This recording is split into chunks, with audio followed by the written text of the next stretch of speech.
Hey there, and welcome to the channel. Today I'm building the world's first epoxy, solar, and LED coffee table. But it turns out to be quite the challenge, and I almost had to make this video about what not to do, so stay tuned. Alright, here's some of the components I'm going to be using to build this table. First and foremost is this solar charger kit. It contains a solar panel and a battery all integrated into a waterproof container. I believe they use these for trail cameras, for cameras way off in the wilderness. This also provides a 12 volt DC output. I have 12 volt LED strip lighting. I have these photosensitive switches, and I have 3 gallons of epoxy.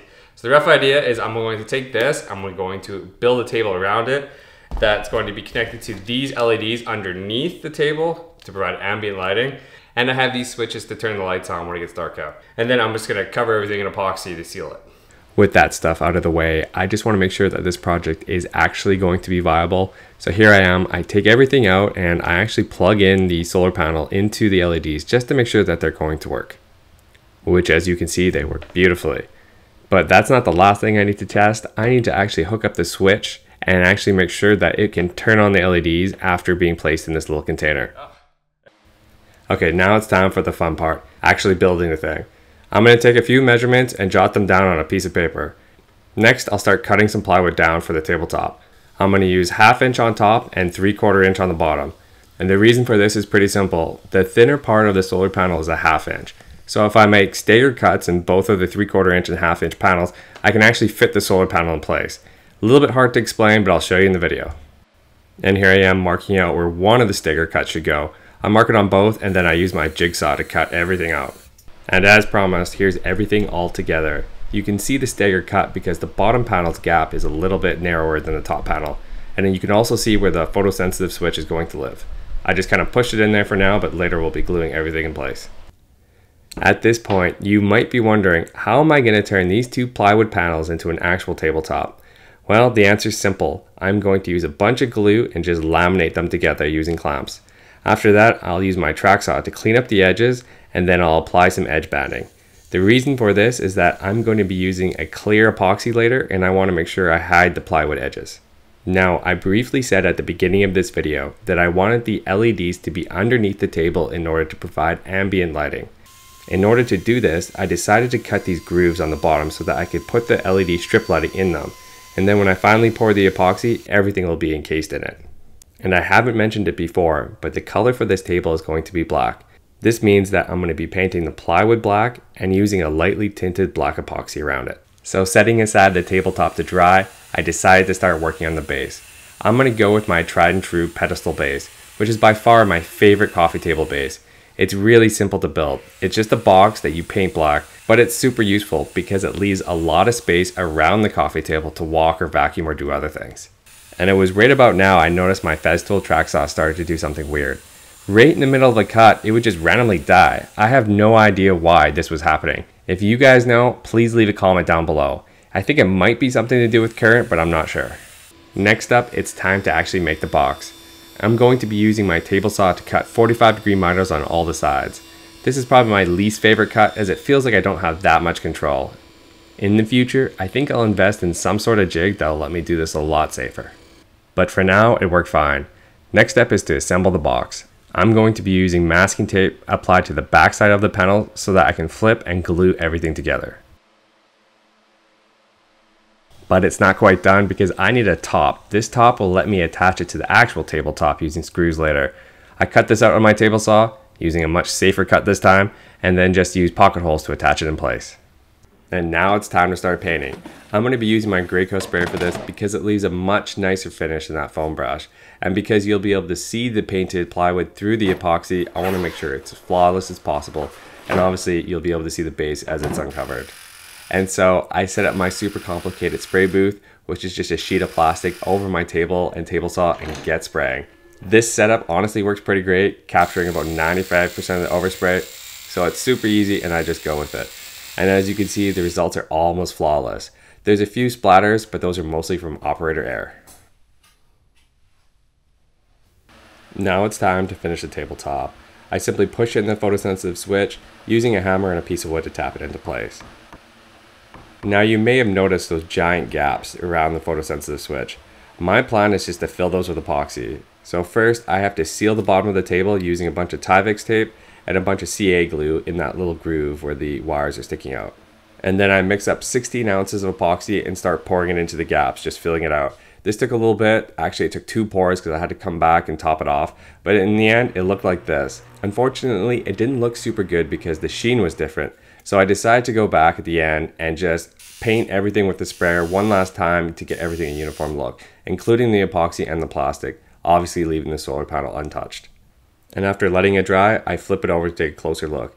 As you can see, the epoxy actually bulged out about 1/4 inch. Not great, but I can deal with this. To deal with the bulge, I'm using these 1/2 inch plywood shims attached to the bottom of the table. This is crucial because I need to make sure that the tabletop will sit flush and flat against the bottom of the mold when I do the epoxy pour. Otherwise, everything could be on the wonk. Next, I lay down the LED strip lighting in those grooves I cut previously, using wire and solder to connect the corners. And the last thing I need to do to finish the electronics is wire in the photosensitive switch and do a test. Which, as you can see, works flawlessly. Now with that out of the way, it's time to start thinking about the epoxy pour. The first order of business is building a mold. I use 3/4 inch plywood that I cover with Tyvek tape, and then I spray it with mold release just for good measure. I use caulk to seal the corners and joints to make sure none of it leaks out. With all that done, I place in the tabletop using those 1/2 inch spacers I talked about before.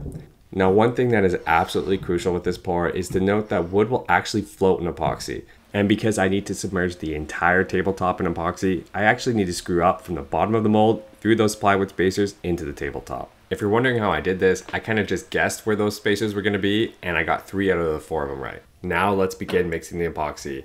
I dump everything into a 5-gallon bucket, and I add 1 drop black dye. This black dye goes extremely far, I find, and I don't want to block the solar panel, but I still want a little bit of tint because I know the epoxy will yellow with age.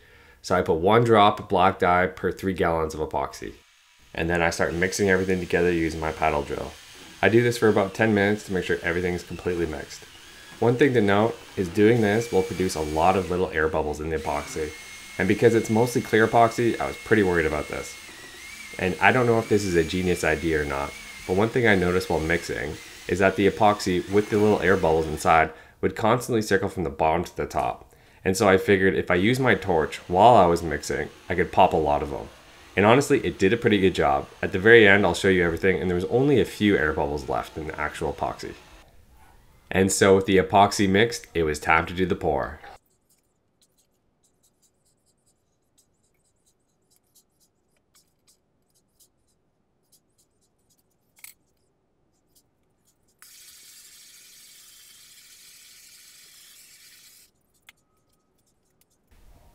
And it went perfectly right up until this moment. This was the moment I realized I didn't have enough epoxy, and double checking my calculations, I was 3 gallons short.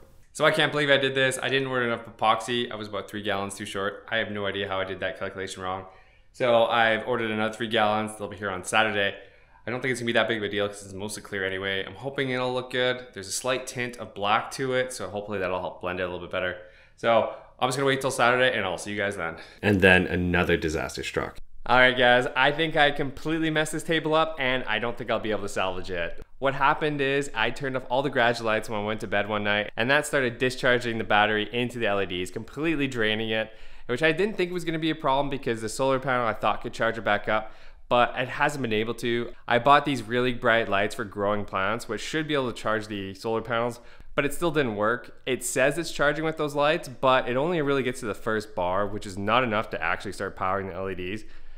I think what happened is the photosensitive switch is leaking a little bit of current, so it can never quite charge all the way.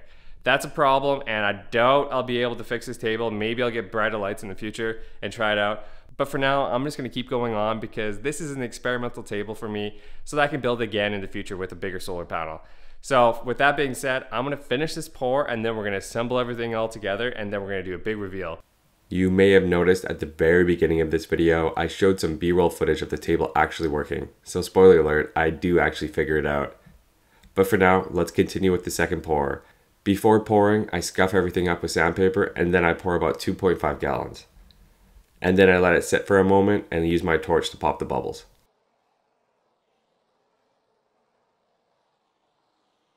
And after letting it sit for a little bit, here's what it looks like. I waited about a week for the epoxy to cure and then I came back and disassembled the mold. Because I had used that mold release spray, it popped out nice and easy. After I got it out, I flipped it over, and this is what the underside looked like. And due to the 2 pours I had to do, I unfortunately got a big air bubble trapped underneath. And now we're in the home stretch. I used my Festool track saw to clean up the edges, but unfortunately, the thickness of the epoxy was a little bit more than the cutting depth of my saw. So I had to use a hammer and chisel to clean up the edges. And then I go around the entire tabletop, rounding it over with a 1/8 router bit. And now what happens is probably the worst finishing of a tabletop I have ever done. I've only ever finished 2 epoxy tables, and this second one is by far the worst. The first of which is actually sitting right here in the corner of my shop. Let me walk you through what I did to finish this tabletop. Keeping in mind that at this point, I still thought this tabletop was a junker because I thought the epoxy was blocking the solar panels. So I first started off by dry sanding from 80 grit to 400 grit, before switching to wet sanding, which I did from 600 grit to 3000 grit. And then to get the sheen higher, I decided that I would try buffing it. I've seen other YouTubers do this like John Malecki or Cam at Blacktail Studio, so I figured I'd give it a shot. So I went to Harbor Freight and got this $60 polisher with some buffing compound. But honestly, the results were not as good as I had hoped. By now I figured this would be a shiny tabletop, but it still looked pretty dull. So in order to fix this, I decided to use Odie's oil on the tabletop to boost up the sheen. I used a wool applicator with my buffing tool, but unfortunately, it completely disintegrated, leaving tons of white marks all over the surface. But after about 30 minutes, I came back and I buffed it all off, spending a ton of time removing all that lint with these paper towels. The finish actually looked okay at this point, but what I realized, and I didn't show it on camera, was that it was still a little bit too oily, so I had to come back and buff it again. After doing that, the sheen completely faded and was back to that dull finish. So I thought I would try something else, and I applied this oil-based polyurethane satin finish. And as you can see, the results look absolutely terrible. And just like that, I was back to square one. I had to go back to 120 grit, sanding all the way to 3000 grit to get rid of that ugly polyurethane look. And then it was back to buffing and polishing. This time though, I decided to do something a little bit different and do the 3-step process. I started with a coarser buffing compound and finally making my way up to a very fine polishing compound. And here you can see my results. They're not great, but they're not terrible either. And given that this is an experimental table that's not going into anybody's house, I'm okay with this. And the last thing to do to finish this table was to flip it over, center the base onto it, and then add a few screws. At this point, I was still really worried that the epoxy was going to prevent the solar panel from charging. None of my lights had worked, and in a last-ditch effort, I decided to roll the entire coffee table outside and let it sit in the hot Texas sun for about a day. And it worked, or at least well enough to recharge the batteries long enough to capture this footage. If you guys like this content, then please remember to like and subscribe, as it would really help out my small channel. In exchange, I'm going to share some footage of this table while talking about what I would do differently for my next one, in case any of you guys out there want to try this build. I would change 3 things about this table if I was going to build it again. 1, I would use a much larger solar panel. In fact, I would find the largest solar panel I could possibly fit into a coffee table, or any table for that matter, and then surround that with epoxy.